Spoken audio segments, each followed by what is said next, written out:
preparations begin months and months ahead, with discussions about orchestra, discussions about how many players we will need, how many we'll have in the chorus, discussions about casting, and then really studying the score, studying the history of the piece, studying the composer if you don't know the composer particularly well, studying the harmony, analysing the score. The rehearsals are really almost it's the beginning in many ways, but it's almost like the end of the process in some respects. You've done so much preparation. If you're not prepared by the rehearsals, then you're likely to fail. Good evening, everybody. Thanks very much for the Sitzprobe on Friday. It was very, very good. Just a few notes from that before we get started. So in big number 1, in bar 36, and wherever we have this figure, can we be really quite detached, particularly the strings?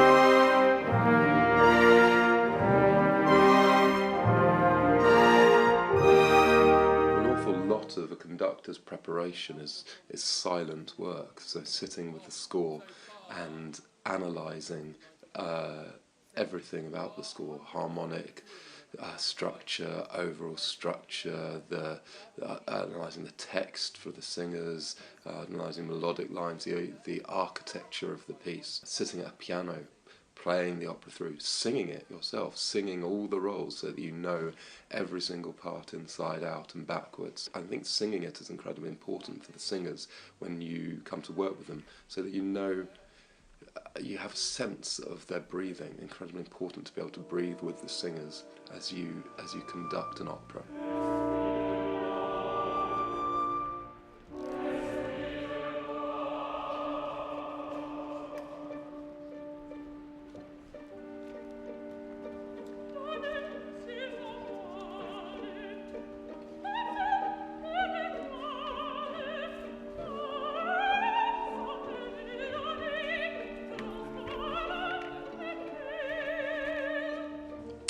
So this process of learning can take months and months, and then obviously you have to learn how to conduct the piece. So again, this is silent work that you can be doing at home, sometimes with a mirror, sometimes without, but just absolutely working out what the best way you think will be to conduct it. Having said that, it's only when you get with the orchestra and with the singers that you work out really whether that's the right way to conduct it, because you constantly have to adjust.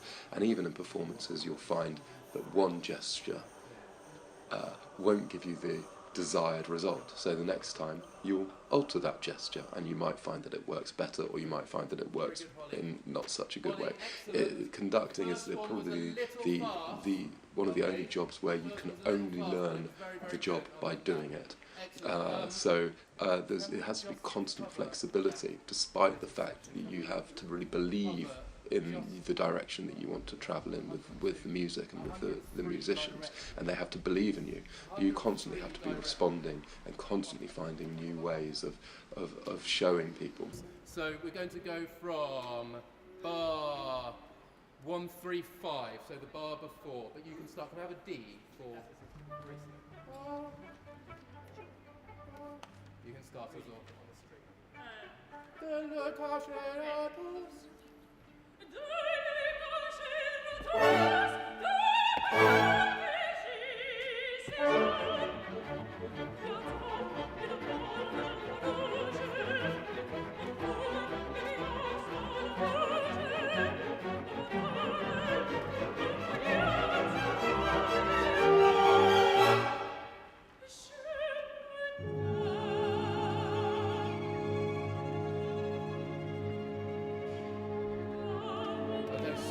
Lovely. You're late on La Nuit Vient. I'll cue you.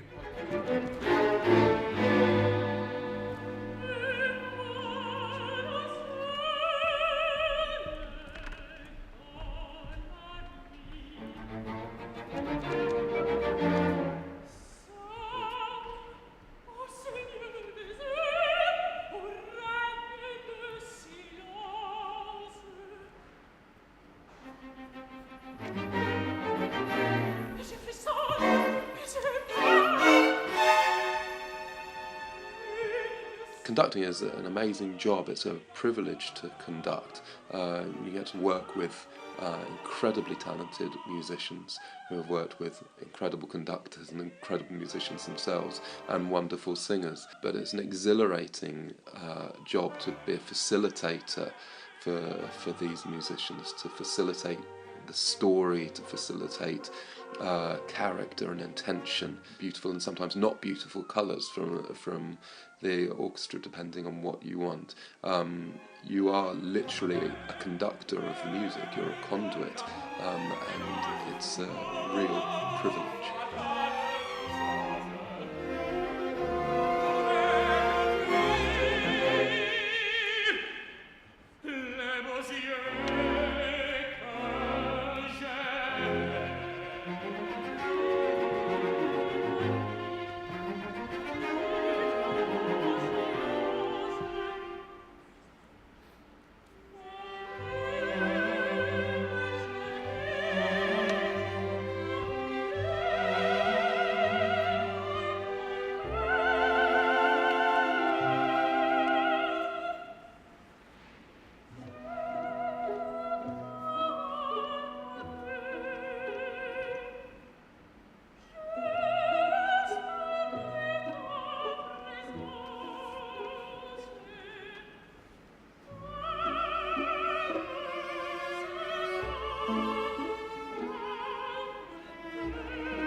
The conductor has to portray to the singers and the orchestra, but particularly the orchestra, a huge range of different colours and emotions and thoughts.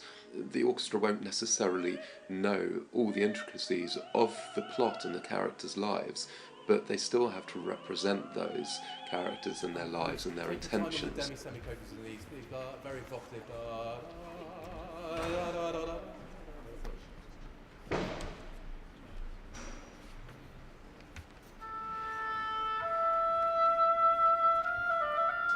So we have to be able to sort of display and be comfortable displaying a huge range of emotions: tranquility, calm, peace, violence, aggression, romance, love, sex, humour, laughter, mick-taking, all sorts of different emotions, wit, grief. But a conductor must be able to show that through his fingers, his fingertips, or his hand, or his arms, so that the orchestra can respond to that whilst the conductor is doing that. They must never lose control of emotion, because it's the audience that are most important. The audience must respond emotionally to it. We can have emotions, but they mustn't override what we're doing, because we also need to look at the nuts and bolts of the piece and always be being clear to the orchestra and the singers at the same time. So we've always got to remember that what we're doing is for the audience. We're transmitting, we're a conduit of these emotions, so that the audience feel them, and that's incredibly important.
is alive in many ways. It's an energy, and I was thinking about the word conductor, or the noun conductor. I mean, if we're thinking about electricity, is conducted through various metals, and it creates energy, and you can and it's sparked from that, and you become I think you are a real conductor of the music. It travels through your arms to the musicians that you're working with. You absolutely conduct the music. So the music must be some sort of energy. It must be like an electricity for the conductor, or a life force. I think in many ways, for many musicians, it is what makes us tick. So the music is absolutely a vital part of us.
There are many skills: patience, intelligence, academic intelligence, a fantastic ear, an ability to use gesture well and be clear, ability to organise, an ability to get on with people, an ability to take people with you, for people to trust you, and some people would say ego, and I think ego to a certain degree is right, because I don't think you would get onto the platform without a level of ego, and without that the musicians, the wonderful musicians with whom you're working, wouldn't go with you. So you have to have confidence as well, and an absolute belief in what you're doing.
Maybe I can come It's the slightly Malgré. late. Once I start singing on Malgré Moi.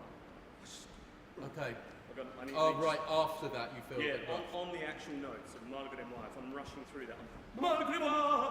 Well, okay, yeah, good. So, can you still think slightly horizontal through it? Malgré-moi, je I will try, yeah. Okay, then we can have the weight. But if we just make it so totally Malgré-moi, it'll become a bit heavy. Yeah, no problem. Let's cover that then, because we've got a better balance there anyway as well. I mean, it'll be fine now because I haven't sung 8 minutes of aria. Yeah, it's great, but we'll just do it because we won't go on, that's fine. Grant, just be careful the first time. Oh, not it. It's only a crop. And it was very good. But try the fast break note. Hélas. Yeah. Try that one. Yeah, I breathe. I don't mind. Yeah, I know you breathed before. Le coupable. But it's still very. I don't mind, but it's just. I might have to do that. That's fine. I don't mind the breath at all. But I just think, hélas, gives us a bit more than hélas. 2 minutes. Okay, let's just quickly cover this little bit then. So it's going to be from bar 122, which is Au Transport Irrité. You're coming in on the last beat of the bar. Actually, let's go from 118, last beat of 118. Pardonnez, can have a C sharp, that's not this. Pardonnez. Okay, last beat of 118. 1, 2.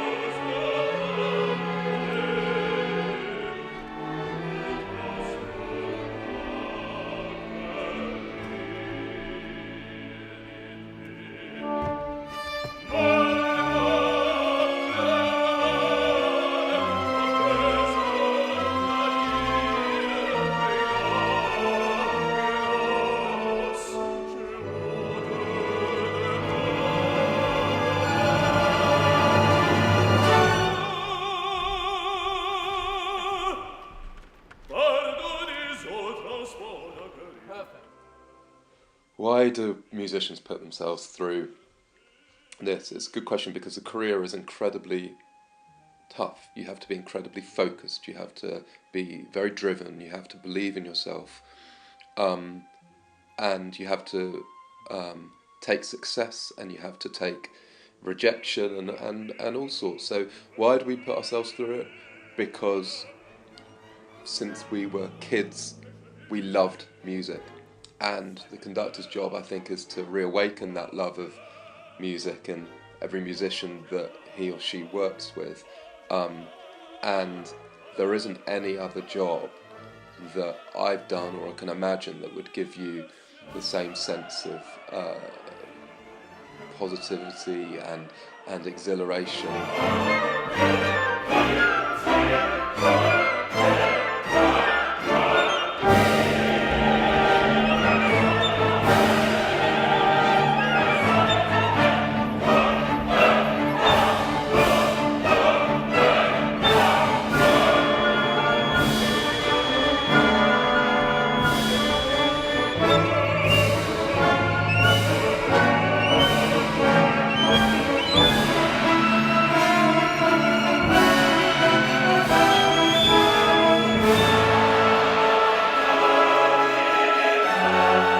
I think the most important thing is that we make the best music that we possibly can with the best musicians that we possibly can, and wherever that takes me is what I want to do. Of course, I'd love to conduct in major opera houses all over the world, but it's important to just make the best music you can under the circumstances in which you're placed. Every theatre is different, every orchestra is different, every singer is different, and you have to make the best music and drama that you can. In many ways, for many musicians, it is what makes us tick. So the music is absolutely a vital part of us, and vital being the real word there, I think, for us. And it's so exhilarating when you're conducting, and particularly as you build towards the end of a piece.